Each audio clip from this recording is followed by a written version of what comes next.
Let's go in the greenhouse quick. Obviously, it's a little warmer. I live in Oklahoma, so it's like right now about 90 something degrees in here. So it's pretty. They have it open and actually are pulling stuff out. Oh, greenhouse, I guess, is no babies. These are old. Look at the big, beautiful plants in here, though. That's pretty. Check that out. Just the large plants. That's really cool. We got some mini Monsteras. Giant fern.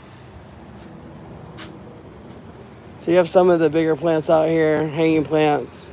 Again, more cactus. These right here are African spear plants.